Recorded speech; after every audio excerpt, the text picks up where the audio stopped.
Vance had not been seen since the incident, and by the time he did resurface, which was around 8 the next morning, Rain was currently at a loss. Storming groggily up the stairs of Janny's apartment, he jimmied the lock and trudged in.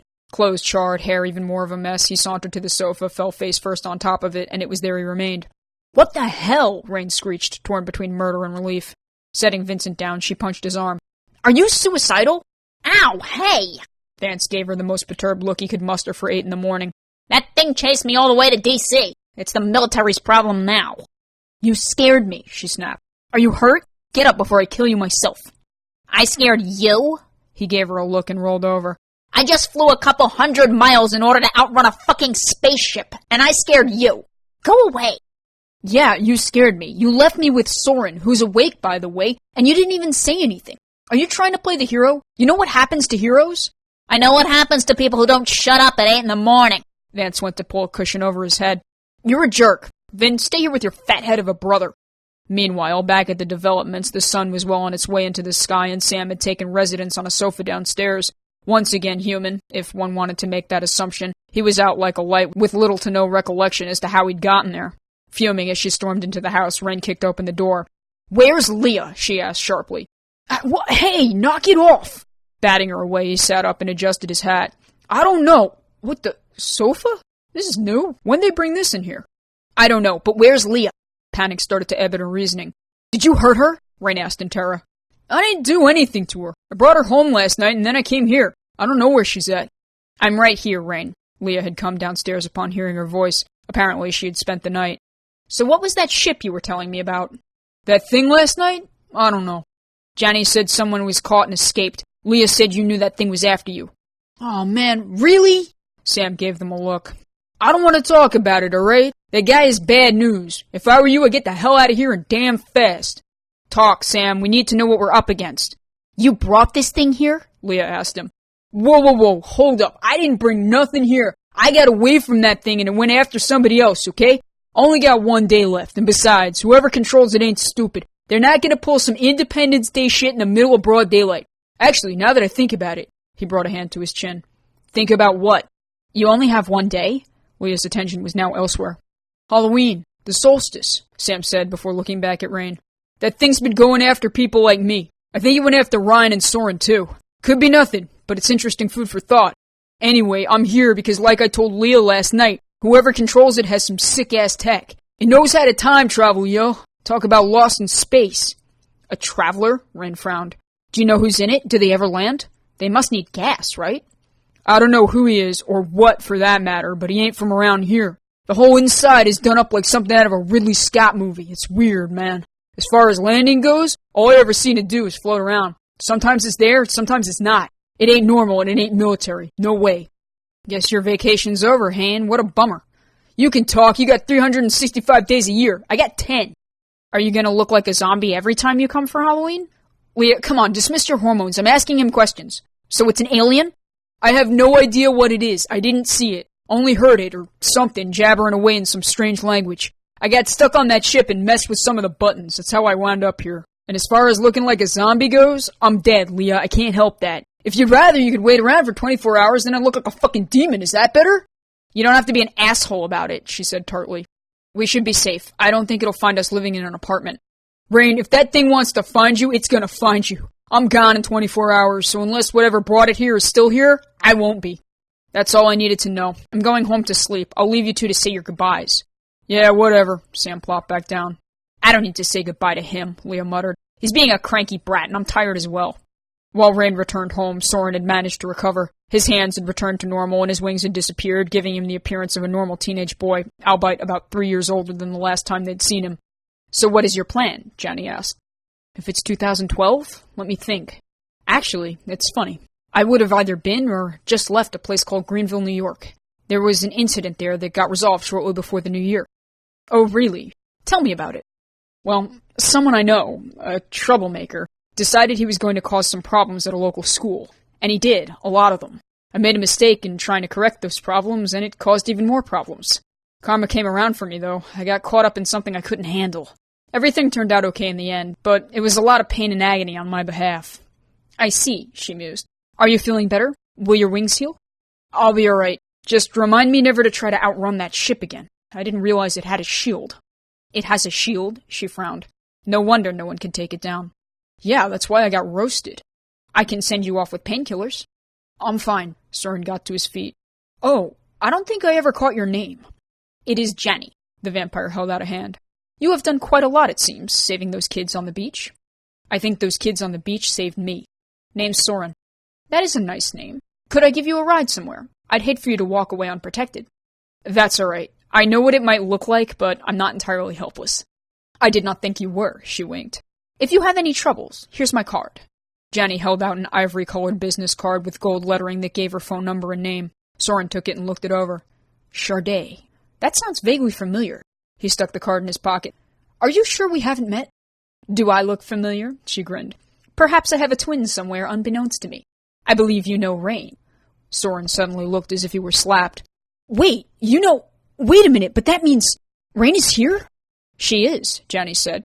She called me to tend to you. So, wait, something caught him strange. If Rain is here and you're her friend, then does that mean Vancelin's here too? Don't bother them. Please, Soren, he hasn't done anything. Why would I bother them? Vance hasn't been causing problems, and if it's 2012, I don't hear from him again for a long time. So he's with Rain. Are the two of them together? Yes, Jenny smiled uneasily. He took her to the dance last night. I have pictures. Soren placed a hand over his mouth to keep from laughing. Ryan owes me $50. There was a bet. Oh yeah. Right after what happened with the two of them, my cousin and I got wrapped up in something else. It took almost a year and a half to blow over, and neither of us had heard from Vance since. There was, I guess you could say a standing wager. We didn't know where he went, but apparently I was right. A standing wager? She waggled her eyebrows. What did this entail? The wager? Well, Ryan figured he'd curled up in a hole somewhere. My girlfriend said he probably went back to his own realm, but I wasn't so sure. I'd seen what Rain had done for him, and despite the fact she never admitted it, his smile returned. I figured they'd wind up together.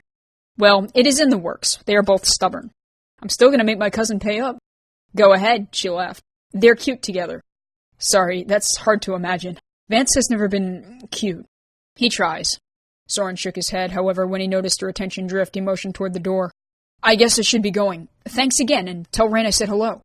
I'm sure you'll see her around if you stay in the area. She goes to the Catholic school you'll come out to.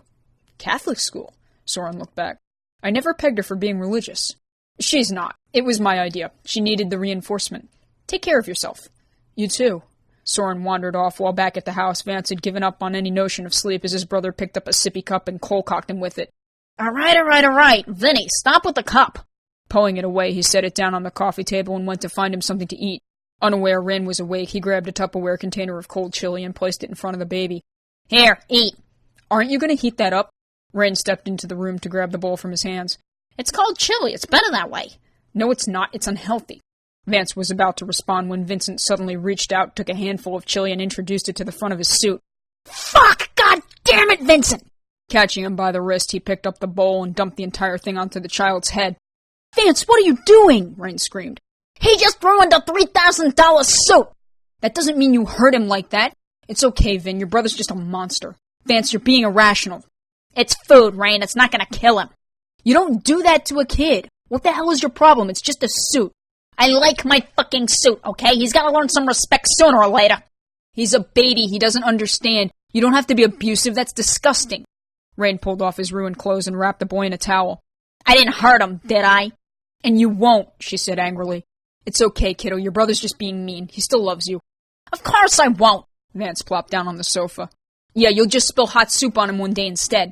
It was cold chili. Would you fucking relax? I wouldn't hurt my brother, you dumbass. Lesson learned. He won't do it again. That's terrible, Vance. You can't teach kids like that. That's how I was taught. You throw it, you wear it. And that's why you're fucked up. You can't continue the cycle. Who are you, my mother? Piss off. 1 minute you're acting like you give a shit, and the next you're acting like you rule the fucking world. I don't act like I rule the world, and if I didn't give a shit, I wouldn't be telling you how to treat your brother. Interesting choice of words. That's right. He's my brother. That doesn't mean you own him. You didn't have to do that, you asshole. And you don't have to get on my case about it. I took you to your fucking dance like you begged me to. Now get off my back. I didn't beg you. You asked me. If you didn't want to take me, you didn't have to. I didn't ask you. Vance looked back. You came into my room and practically threw yourself at me, and maybe I felt bad, so I decided to take you to shut you up. If this was a pity date, then fuck you. Her eyes went gray. I wanted to go with you, and I thought you genuinely wanted to go with me. Forget it. She looked away. My mistake. You actually think I'd ask you out? Vance choked on a laugh.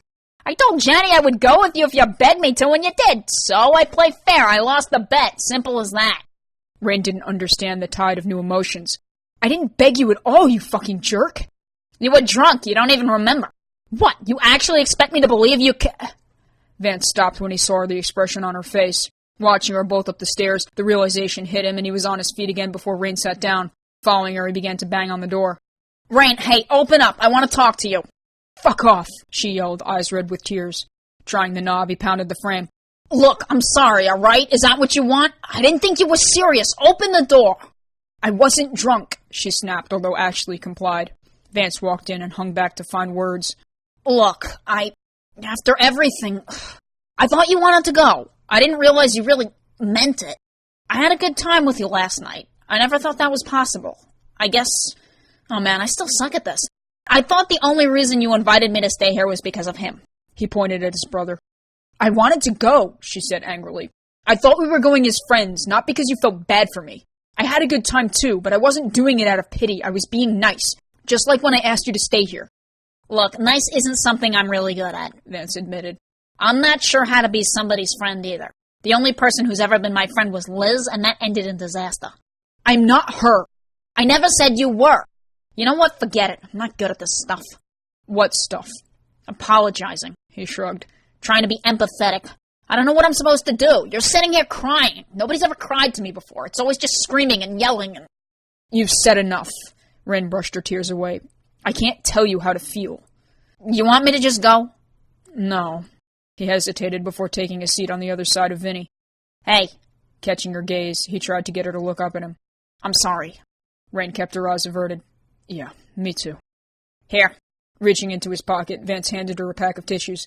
Stop leaking. Come on, you want to get some ice cream or something? Are you going to take me out? Why?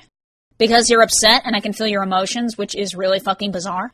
My emotions? She asked with a frown. You don't know what I'm feeling.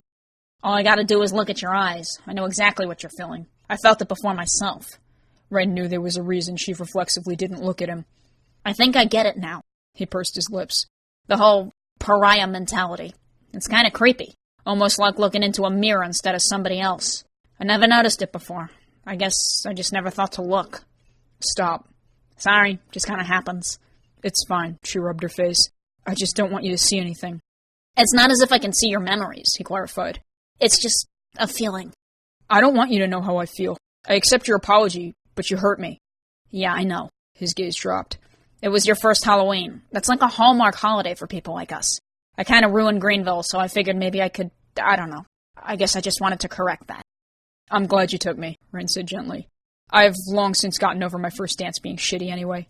Gaze still lowered, a smile crossed his face, although he had a difficult time trying to conceal it. Yeah, well, what do you say we go dress Vinny up in one of those dopey Halloween costumes and get that ice cream? You can take him trick-or-treating if you want. It kind of is Halloween, after all. Can we? If candy's involved, they'll probably let you do anything. Do you know where his costume is? I think Jenny left them downstairs. Vance motioned toward the door and went to go see if he could find the bag. He didn't mean to do that to you, Vin, Ren said as Vance disappeared. Your brother's trying really hard. Vance was trying hard. The thought of perhaps having someone to relate to seemed to offer a subtle change in his demeanor, though it probably wouldn't account for everything, as poor Vinny had clearly discovered. Returning a few minutes later with a small tote bag, Vance pushed open the door. Here, you can choose the costume. I think they're all pretty humiliating. Can he be a little vampire? Ren asked as she held him. Sure, why not? Pulling the Dracula costume, Vance took it off the hanger. I hope this fits him, he muttered. You're getting a little wide around the middle there, kid. You better enjoy yourself tonight because somebody's gonna have to cut back on the sweets. He's just so damn cute, Ren patted his belly. You could be a little pudgy, Vin. It makes you more huggable. Oh, yes, because that's just what the world needs, a cute soul eater. He's a vegetarian soul eater. Bullshit! Now excuse me while I go throw up. You're just mad because Vinny is the cuter brother, she said as she lifted him. Look at you. You'd be a great vampire, Vin. Vance crossed his arms while Vincent began to chew on the cake. Hey, you don't know where that's been, he scoffed and gently pulled it away. Come on, we better go get him something before he decides to snarf the whole damn costume. Maybe we should have dressed him as a wolf. That would explain a lot. Or maybe a pig. Sure acts like one. I'm gonna need to get him another chew toy. Last thing I need is for him to choke on a stuffed animal. He's not an animal, teeth aside. He's not, but I am, huh? Vance gave her a look as they stepped onto the porch. I haven't said that to you in a while. Yeah, as in maybe, 15 minutes ago? It's not because you're a soul eater that I called you that. I never said it was, but way to be thinking it. Please, if anybody around here is an animal, it's Hayne. You saw him last night. I swear that grimdark has gone right to his head. Sam was nice last night. If you want to call that nice, kid's a tremendous show-off.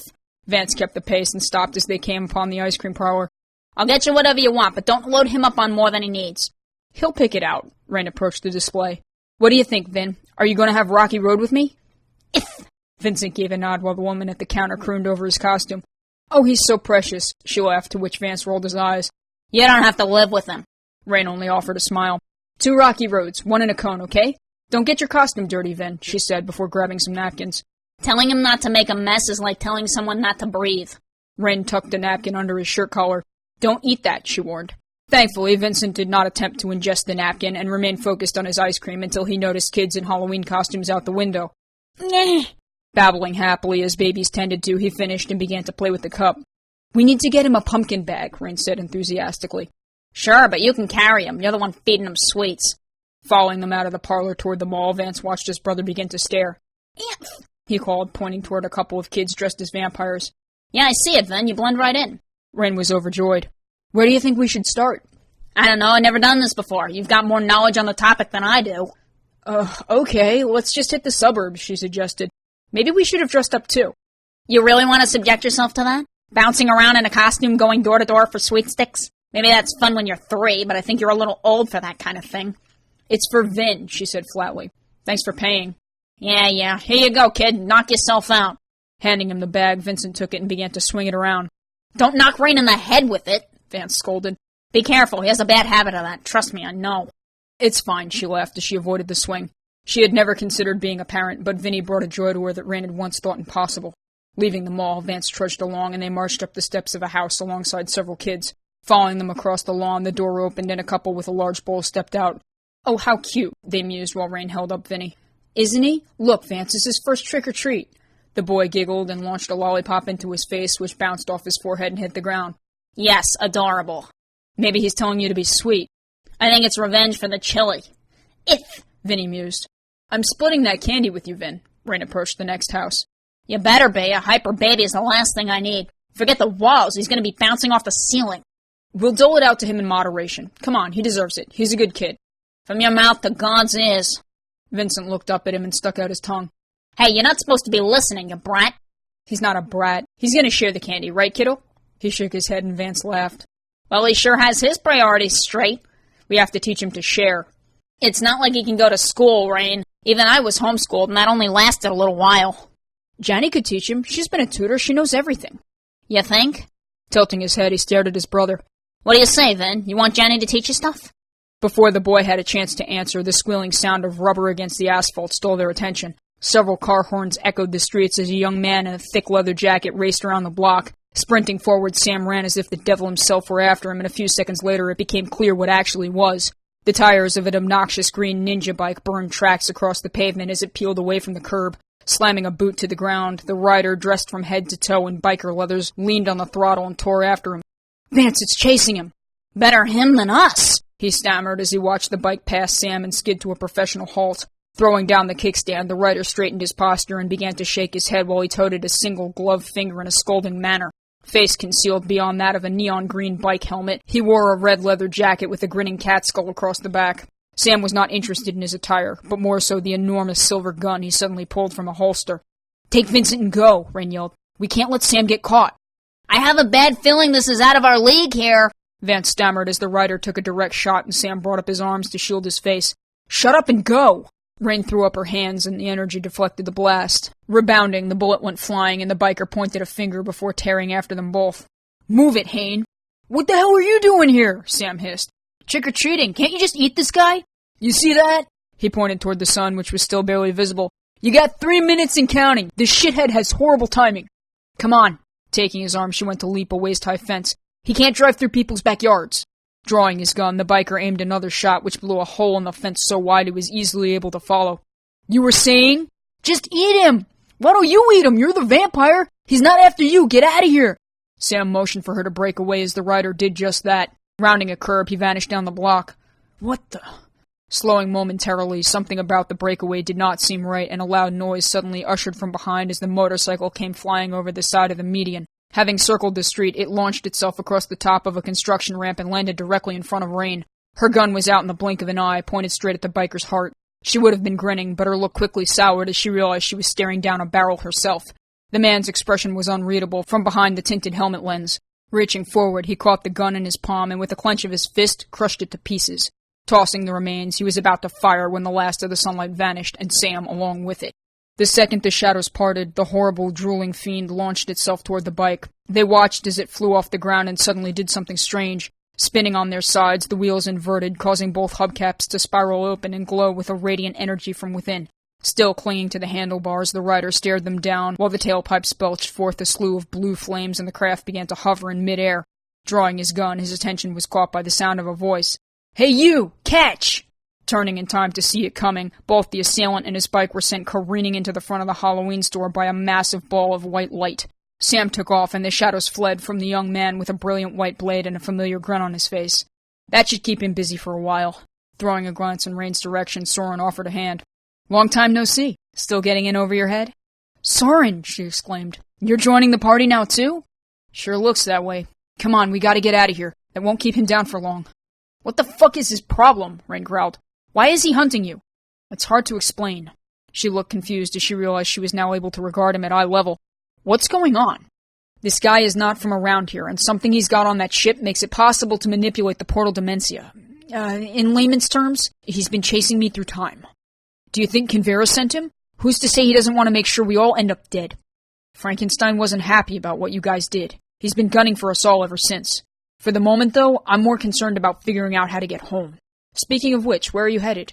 "Back to my apartment. It's kind of on lockdown." "Lockdown? From what?" He suddenly recalled Johnny's words, and a sly smile crossed his face. "Wait, you guys aren't trying to hide from me, are you?" "Hide? What could I be hiding?" Well, your friend made it pretty clear you were kind of dating my better half." "She told you?" Rain's face turned red. "Soren, we're not. He just took me out and we were trick-or-treating." "He took you trick-or-treating?" Soren had to choke back a laugh. "He's trying, Soren, he really is. I don't want you two to see each other. He's been in a good mood. We could set you up somewhere else." "That's all right, Rain. Vancelin LeChance is out trick-or-treating. I think my job here is done." "Oh, man. Wait till I tell Ryan. He's gonna crap a brick." "Do you want to head back to Janny's place? She probably thinks I died." "As long as we go somewhere. It's not safe to be out here." "I'll drop you off, okay? But I have to go home. It's better Vance doesn't run into you. You know how he gets." Soren chuckled as they made their way to the old stone house. "There's a panic room on the top floor. It locks from the inside. It's got a state-of-the-art alarm system and motion detectors. The computers are on the third floor. Jenny might be in every now and then. They work downstairs." She clapped his shoulder. "Press 9 to call the apartment. It's wired to send us an emergency signal." "Wow, you guys are pretty high-tech." "Thanks, Rain, but I'm sure I'll be fine. You get home safe, and don't go after that guy again. Sam and I can handle ourselves. You do not want to get caught up in this. Trust me." "I already am. No one ruins my first Halloween." Watching her go, Soren looked down at the keys and smiled. "Oh well, I guess some things never change."